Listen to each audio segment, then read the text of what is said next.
now. Okay. And let me share the screen. Okay.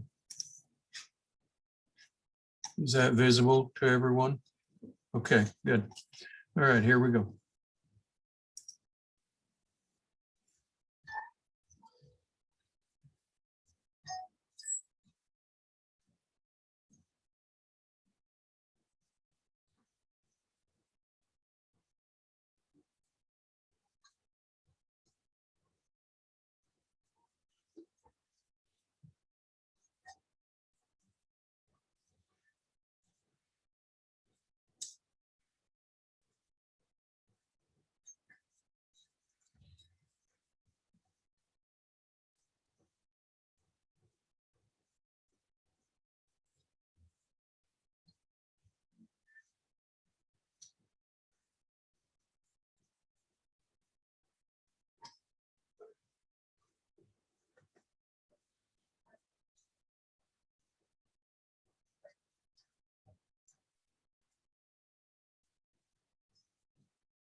So that's the video, and again, it's sort of teasing out some of the more pertinent pieces of the application itself and the admissions process. And I would be happy to address anything on that video that you saw that caught your attention or you have questions about. And we'll go from here if that's agreeable with everyone.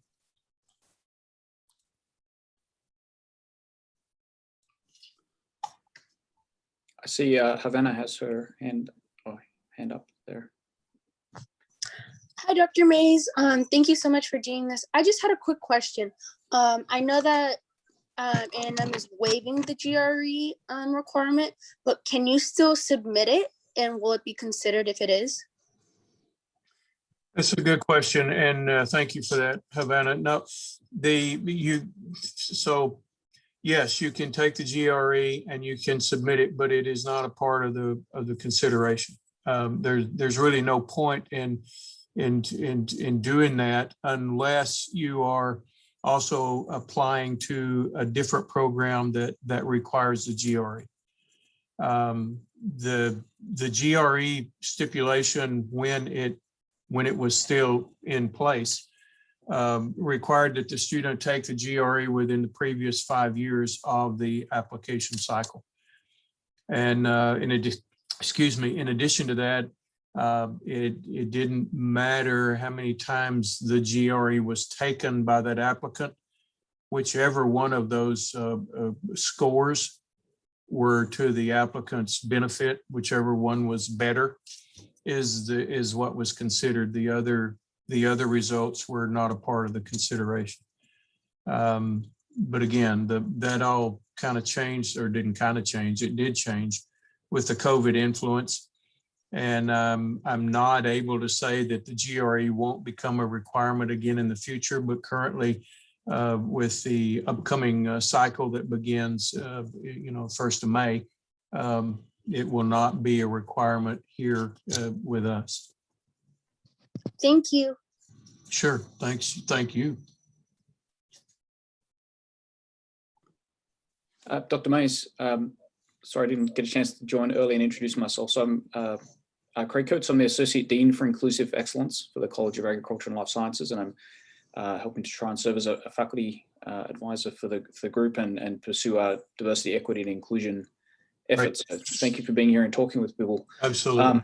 And so obviously the vet program gets incredibly accomplished scholars, right? So high GPAs and high when they're required, the GREs and those types of things. But my understanding is that it's a pretty holistic review process, and certainly those interviews are an important component of that to look for the sort of well-rounded individuals. So maybe you could touch a little bit on those, Sure. the cultural competency and some of those other aspects that you're looking for. We try to do interview preparation and those type of things. So it'd be nice to hear a little bit more about those details so that we can give appropriate feedback to students as they Absolutely, be happy to do that. Yes, we do intend and hopefully, or we believe that we do have a holistic review type of process.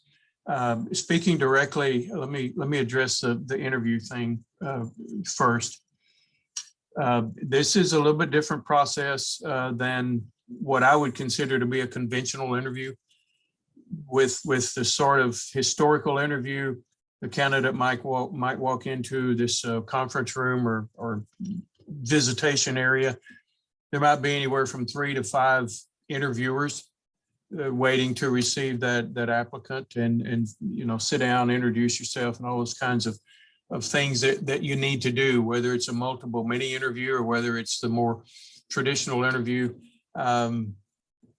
Then over the course of a 30 or 45-minute time period, the dialogue back and forth is going to have an opportunity or allow that candidate to perhaps share their interest in the profession, maybe experiences that they've had up to that point.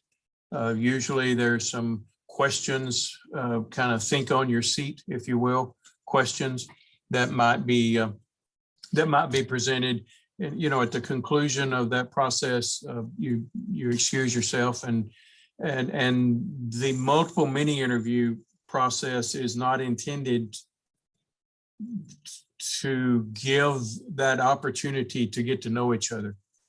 That introduction of you, the candidate, to the selections committee personnel is on the application.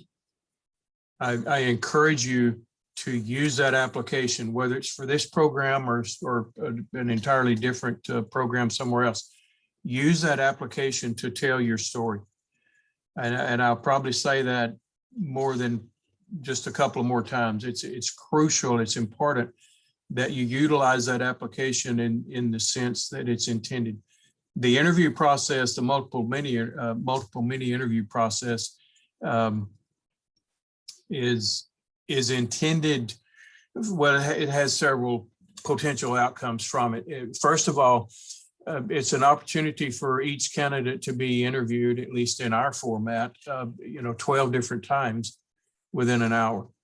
And each one of those stations, which there are 6 of, will have 2 interviewers that are waiting inside the room while the candidate is reading a scenario that's posted on the outside of the room.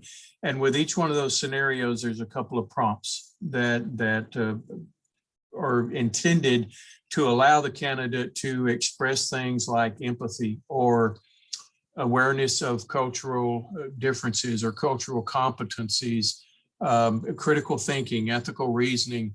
And certainly part of that process is evaluating the candidate's ability to communicate. So that multiple mini interview process, the candidate would progress from one station to the next. The nice thing, although certainly we all understand that it's a stressful, it's high level, it's an anxious time.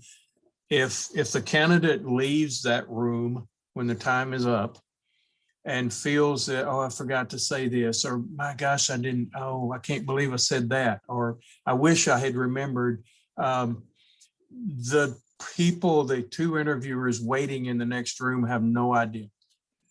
And if the time that's built into this process lets that candidate kind of take a deep breath, cleansing breath, refocus, and go into the next room.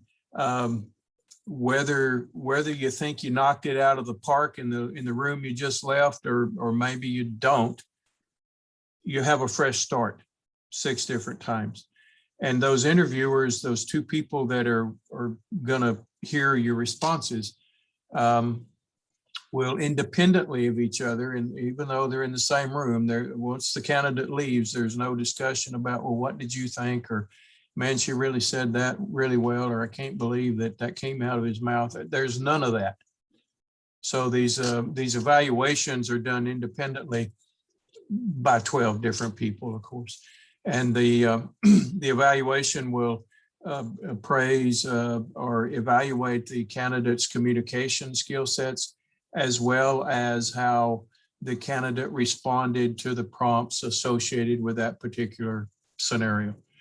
And the individual, the candidate, as they're going through this cycle, will have a piece of paper and a pencil, and certainly you can take notes while you're reviewing this scenario. Maybe jot down a couple of bullets that you really want to emphasize. You can take those notes in with you. It's certainly okay. It's not a ding or a black eye if you review your notes while you're having this interaction. And so you do have those tools available for you. I would also comment, whether it's a multiple mini interview or whether it's a more of a standardized or customary interview process, silence is not your enemy. And I'm intentionally being silent here. That might have felt a little awkward to you, but if you need to collect your thoughts, if you lose your train of thought, we all understand that happens. And it's perfectly okay to say, oh, I'm sorry, let me compose my thoughts here. I forgot what I was about to say. It's okay to be human. I would also suggest that it's a good idea to practice with your peers, with faculty members, whatever you have available, to actually rehearse what some questions might be, and particularly, but not exclusively, with that multiple mini interview format. It's not a bad idea to time yourself so that you get in the sort of rhythm of responding to prompts in a very directed way, so that you're not doing what I'm doing right now and pausing too much and maybe kind of stammering and so forth. Your response, of course, will be natural, and it will be, whatever you bring to that process with you. I don't know if those comments help, or maybe they stimulate more questions from someone. I think that was great. Thank you. I think that's one of the processes that students are really interested in hearing a little bit more about it. Will help us prepare our students for those that are interested in sort of practicing on that. I will say, just from my recent experience, so we just went through a range of interviews for students that are applying for the Agriculture and Natural Resource Policy internships in the DC program. So it's the ag sort of half of the PIP program. And you can definitely tell a big difference between students that can directly and concisely answer a question versus those that are just filling in time and space. Yeah, it's very good. Thank you for that comment. The balance of that application is going to contain things. You can populate that so you can share what you've done when you weren't in school, or when you weren't studying, or when you weren't engaged in your academic endeavors, whatever that looks like. And it can be evidence of leadership, student organizations you've been a member in, or perhaps you held some sort of an officer position, the community involvement, whether you've been involved in a food drive or a blood drive, or perhaps you volunteered in some other aspect. Maybe you volunteered at an animal shelter, or maybe you walked the homebound neighbor's dog. I'm just throwing out some random examples. Those types of things, even though some of that might seem or sound insignificant in your own story, there I go back to saying you got to tell your story. Don't minimize the importance of your investment of time and how you have managed your time, kept the balls, mostly in the air while you've been managing your curriculum as well. And at least for our program, the application will ask you for information regarding the hours of time that you've invested under veterinary supervision, as well as the hours of time that you've spent with animals in general. And those two categories sometimes can obviously overlap. And we expect the candidate to tease those apart and put the animal hours of experience in one category, and those activities where the veterinarian was in supervision of whatever it was you were engaged with in a different box, so to speak. The application requires, or our admissions process requires, that the candidate have a minimum of 100 hours of veterinary supervised experience. And also those minimum standards are demonstrated or pointed out on our website, such as the minimum GPA, the minimum overall GPA, the last 45 hours GPA, the science and math GPA. There are minimums, and as you could see on those last portions of that video, the GPAs are quite higher than the minimums of the students that were invited and matriculated into our program. Similarly, candidates that matriculate into our program will oftentimes have far in excess of the minimum of 100 hours of veterinary, supervised activities. So those are simply to say that if those minimum data points, whatever that is referring to, are not met, that application is not reviewable. The other pieces of that application would include an opportunity for the candidate to express themselves, in writing about some prompt. It might be a personal narrative. It might be, the prompt might be, what is it that brings you or interests you about the veterinary profession, or it might be something completely different. Those essays are reviewed with scrutiny. I would suggest that you let your computer check your spelling and your grammar, your punctuation, those kinds of things. It's okay. In fact, it's recommendable, in my opinion, to let someone that knows you, that you have confidence in, to look at your not just your essay, but perhaps your entire application. In addition to that essay review, it's I think a nice thing to let someone read your response and then tell them what the prompt is, sort of in a reverse order. We see some beautifully written essays that really didn't address what the prompt was seeking. And so consequently, that candidate perhaps didn't recover all of the available points on that section of the application. In addition, to have other sets of eyes looking over your application kind of circles back to a point I alluded to a moment ago, where it might be something that you didn't think was that significant, or it might even be something about your story that you totally forgot. And sometimes those people that know you and know your story, that look over your shoulder, so to speak, will bring things to your attention that you might have otherwise overlooked. We have a question in the chat. So just so you know, Yes. if you want to put a question in the chat, please do so. If you want to raise your virtual hand, do that, or turn your microphone on or camera on, Sure. just so we know that you're interested in asking a question. So the question is asking about the transfer program from Prairie View A&M to Texas A&M. Yes. that question is, I'm not sure if you're talking about transferring from Prairie View into the College of Veterinary Medicine or some other program. Not sure. We do have memorandums of understanding with Prairie View, Kingsville, Tarleton, and West Texas A&M. And it's not to say that those students are a shoe-in into our program, but there are considerations, including comments, recommendations from faculty at those respective institutions that know those students. And so that faculty input is also a piece of the review process with those sister university systems within the A&M system.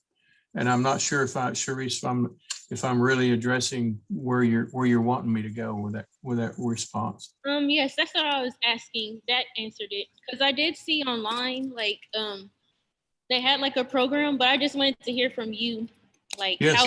how it would go. So yeah. Yeah, absolutely. Yeah. Does that lead to another question from you, or does that satisfy?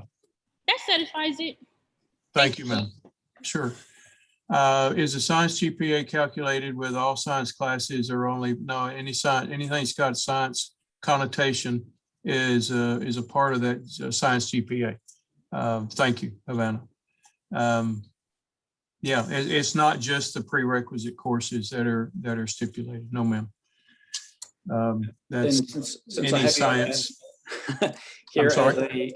a target, one of the things I'd like to just let the students know, if they're not aware, so starting in the fall of 2021, the college will be offering a cultural competency certificate.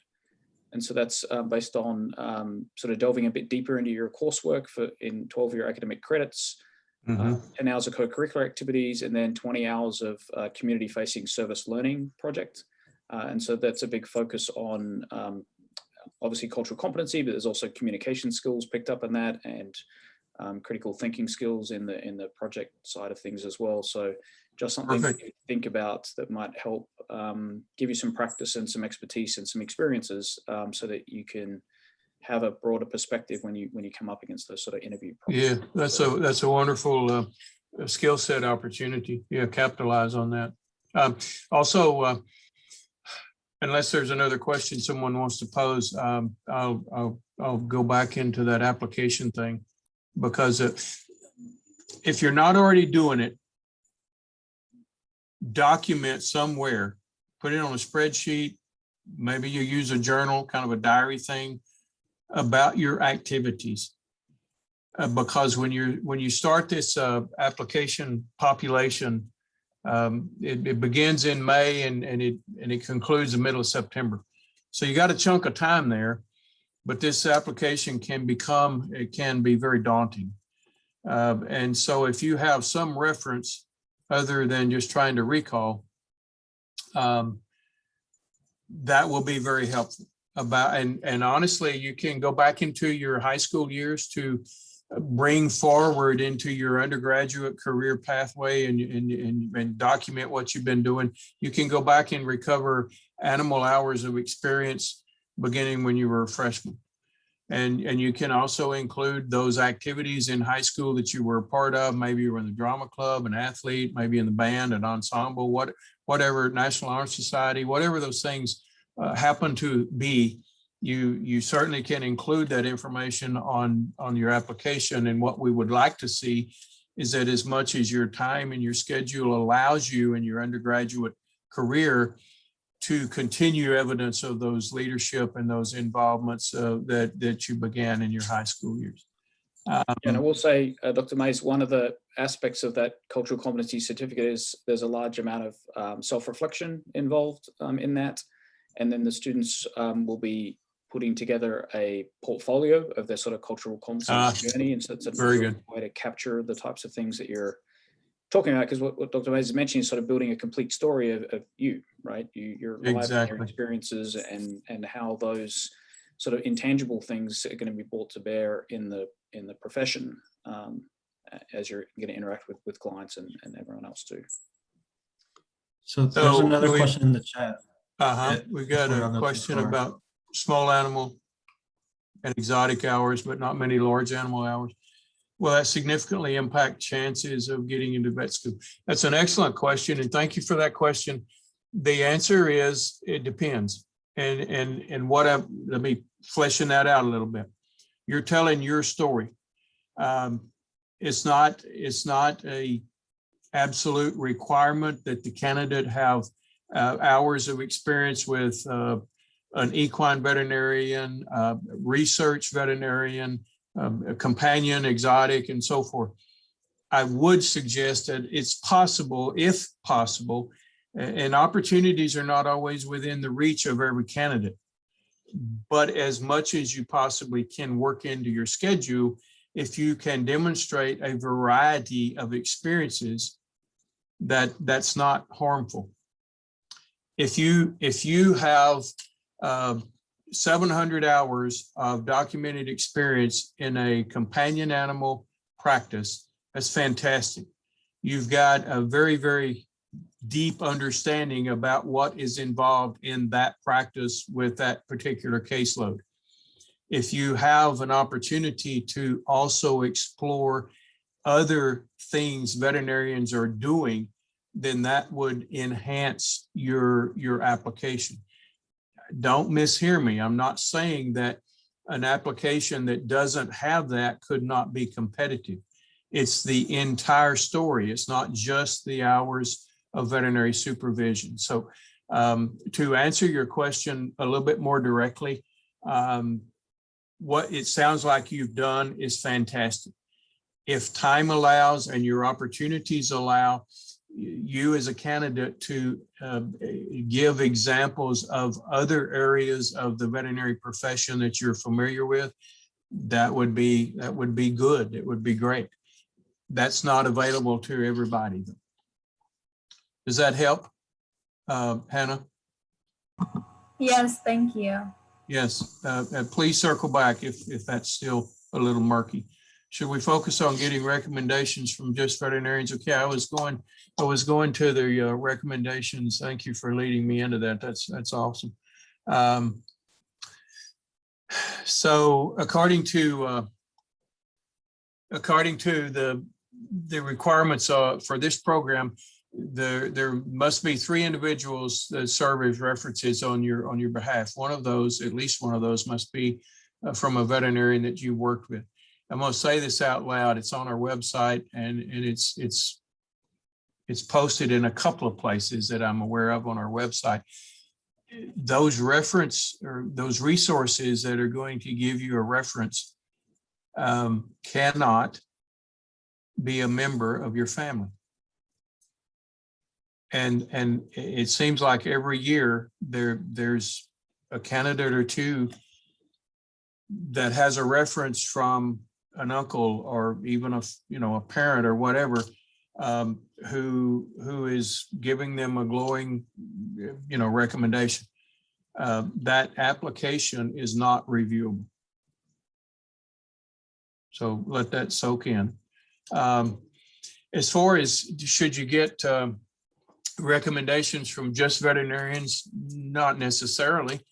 I think that you need to be selective about who you invite, and let me go into that a little bit more deeply. But first of all, as best you can, try to ascertain that the individual will give you a positive recommendation. And sometimes that can feel a little awkward, but you might say something like, Mr. or Ms. or Doctor or whomever that person might be, I would very much like to have you offer a recommendation for me on my veterinary application. I'm curious. I know you're very busy, but I don't want to ask you to do something that you really don't feel it, in your heart you can do on my behalf, or maybe you really don't think you have time. Put it in your own words. And where I'm coming from that is this. One of the prompts that those references will be asked to respond to is, does this candidate, and I'm paraphrasing, does this candidate show a very sincere or true passion for the veterinary profession. I've seen responses that said yes, period, and then went to the next prompt. Makes me wonder if that person was so busy that they were just trying to get this box checked and go on to their next to-do thing. It would be helpful. It would be a stronger recommendation if that responder said yes. In fact, we've done this and this, and we've talked about and so forth and so on. And as long as the day was, and as tired as everybody was, this candidate, was willing to stay a little bit, whatever examples might be given to lend some credibility to why that person believes that individual is very serious about the veterinary profession. The other thing I would say, as far as references go, no, they don't all have to be veterinarians. It can be a clergy person. It can be a college professor. It can be the person that owned the horse stable that you worked at when you were, 16 years old until you were whatever. Those people can serve as very, very good references and give glowing recommendations about your integrity and your work ethic. And are you a self-starter, or do you do what your job requires and then go sit in the corner on your phone instead of finding something else to do or offering to help in other ways? People from your background can provide excellent resources on your behalf. The one thing I would say is, in addition to do they have time, and do they feel that they can give you a positive reference? Does your reference have an idea about the rigor of the professional curriculum? Because there's a prompt on there to the effect of, do you believe this candidate could be successful in a rigorous, postgraduate program? It doesn't mean that the reviewer or the person offering you a reference has to have gone through that program, but maybe there might be a response like, yes, even though I have never done that personally, I've talked with my veterinarian numerous times about how tough vet school was to get into, how rigorous the curriculum was, and so forth and so on. So those kinds of things, I hope, will give you some insight on references. If you have another question about that, more directed to something that I haven't covered, please give me a chance to make it a little more clear. Will being in the Army Reserves as combat medic help me stand out in the application process? That's got leadership written all over it. Absolutely. Yes, ma'am. Certainly, it would very much be a part of your story that I want you to share. How does A&M look at the virtual shadowing hour? Yep, good question. We all understand that COVID has had its impact in multiple ways, and certainly that has, in some cases, has been a negative impact on the opportunity that students have had to do their shadowing. That's an excellent question, and I would tell you that, at least in my mind, that still qualifies. It's not like you're side by side. I understand that, but you still have some interaction if you can be descriptive of what that involved in that virtual environment, to lend even more credibility to, yes, this does qualify for veterinary supervised activities. Then I think you're okay. Good question. Dr. Mays, I just want to apologize. I need to leave for another commitment, and yes, sir. Thank you for your insights. And then just quickly for the TAMU MANRRS group, just to let them know that we'll definitely set up a peer review process so that you can get some more eyes on your applications and essays. That should be easy to do. And then certainly we could set up some ideas for practicing some of the interview prompts as well. So thank you very much again for very good. And thank you very much. I appreciate. Thanks, Dr. Coates. The chat. Yes. Sir. So as the mini interviews, is that something that maybe we could set up even within our chapter, or like how do you Certainly. best, as a peer who wants to help my friend get into that Sure. school, Sure. like what's the best way I can grill them, or what's the best like format that I can make the most realistic for them when they step into that room? Let me give a little bit more description about what those interview cycles look like. The station, and again, there are 6 of them. It doesn't have to be, you have to have 6 stations, but the platform that we use, it involves 6 stations, and each one of those station scenarios, 10 minutes is allotted. The first 2 minutes are for the candidate to review the scenario and the prompts and make notes if that seems appropriate. After those 2 minutes, when the prompt comes to move into the room, then the engagement with the 2 people that are doing the interview will be timed to 6 minutes. And so during that 6 minutes is when the candidate has a chance to reply to the prompts. Once that time period ends, there'll be a knock on the door or a PA announcement, whatever the trigger is that it's time to move, then the candidate leaves that room and goes back into the exterior and walks to the next station. And there are 2 more minutes. And that's when that cleansing breath, that's when that, refocus, compose yourself, all those kinds of things I talked to about earlier. It gives you a chance to do that. And so you have 2 minutes to sort of collect yourself.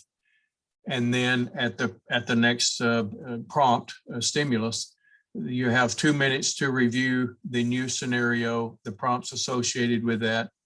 At the end of the 2 minutes, of course, you go in the room for 6 minutes, and the cycle just repeats. So that understandably is a very time oriented process.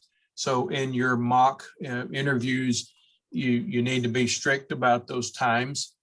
And if the candidate is in the midst of a sentence, when the signal comes that section, that 6 minute time period is ended, everybody understands, and it's not degrading to end your comment, excuse yourself, thank people for being there if that seems appropriate, and so forth, and leave the room. But even if that seems abrupt and unprofessional or rude, everybody knows that we're staying on schedule here by doing it.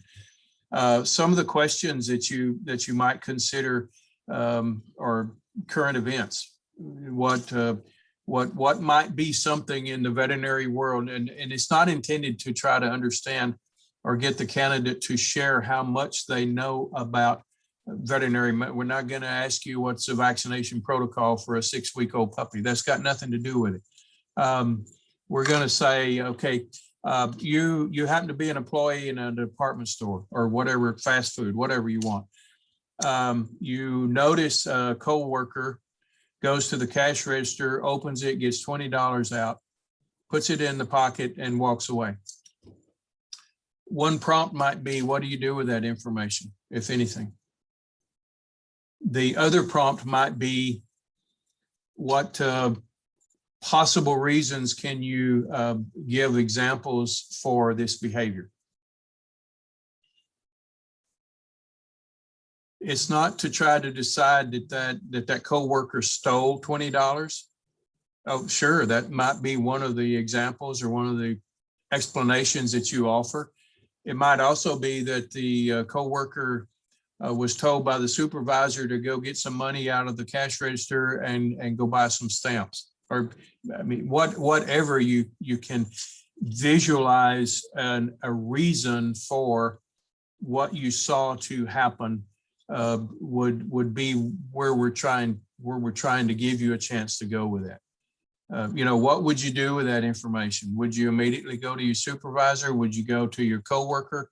Would you sleep on it, think about it, come back the next day, make some sort of choice or decision? That's a suggestion of what the question might look like. Would you be allowed to bring in materials into the interview, such as a resume to remember? Nope, you won't be asked about your resume. Um, Again, the interview in this process, in this format, is not about you and your background. You did all that already on your application. You may bring in, you'll be given a clipboard, a sheet of paper, and something to write with. All your personal items, your purse, your billfold, your cell phone, your car keys, all that stuff will be stored away in a, of course, a secluded area while you go through this interview.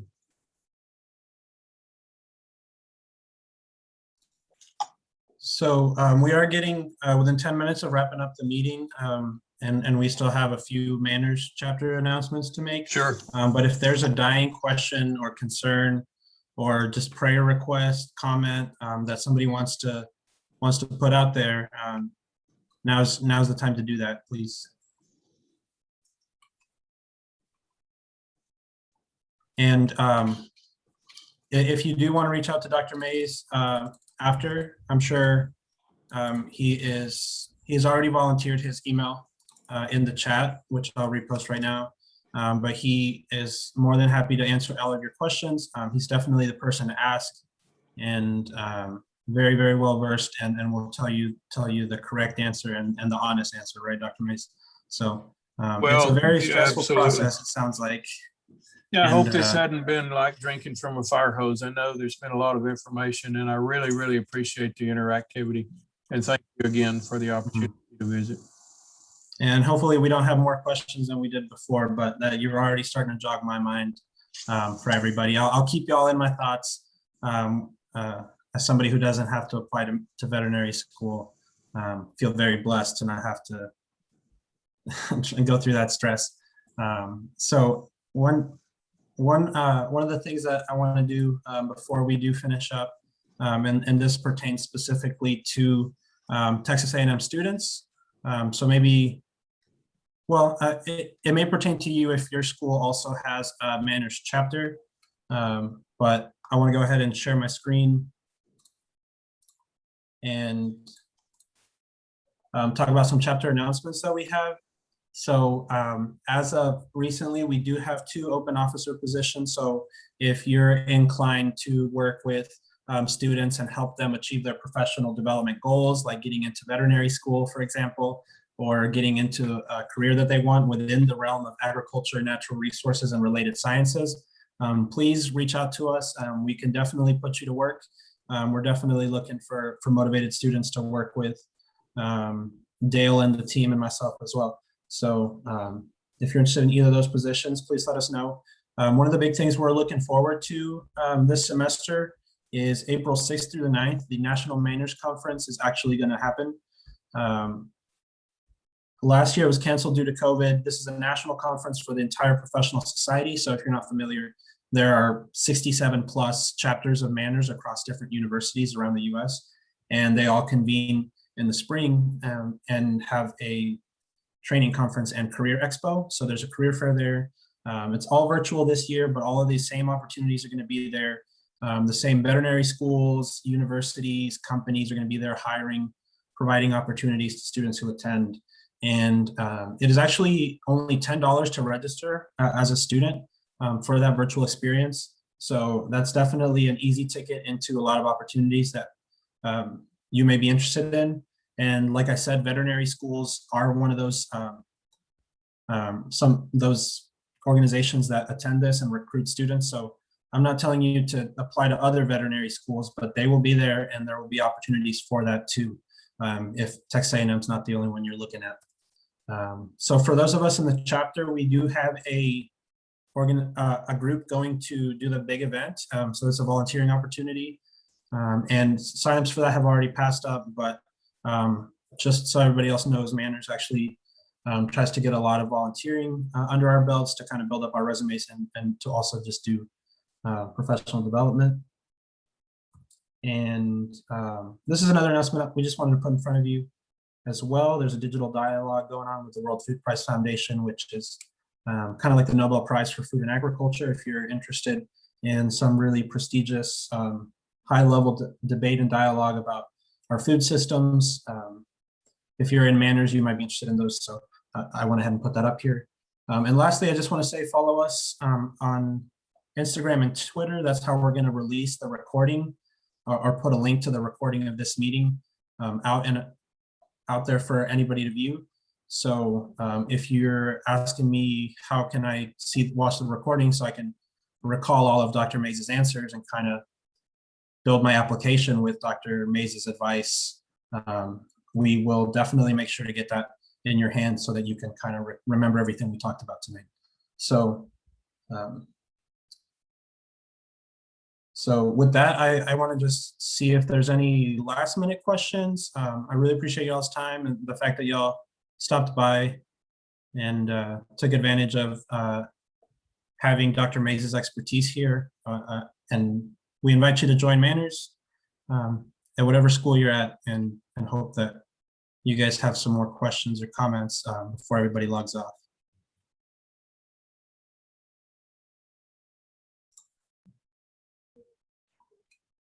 Dale, do you have any last minute announcements as well? Or concerns, comments? I don't. I just want to thank everyone for coming out tonight to hear from Dr. Mays. Y'all have a wonderful night. And if you go to A&M, come check us out. Thanks, Dr. Mays. Bye, guys. You'll handle the recording, is that right, Fabian? I will. Would you like a copy of it sent to you? Please, thank All right, you. will do. That'd be, I appreciate it very much. Yep, thank you. Have a great evening. Bye-bye. You too. Nice to meet you. Bye.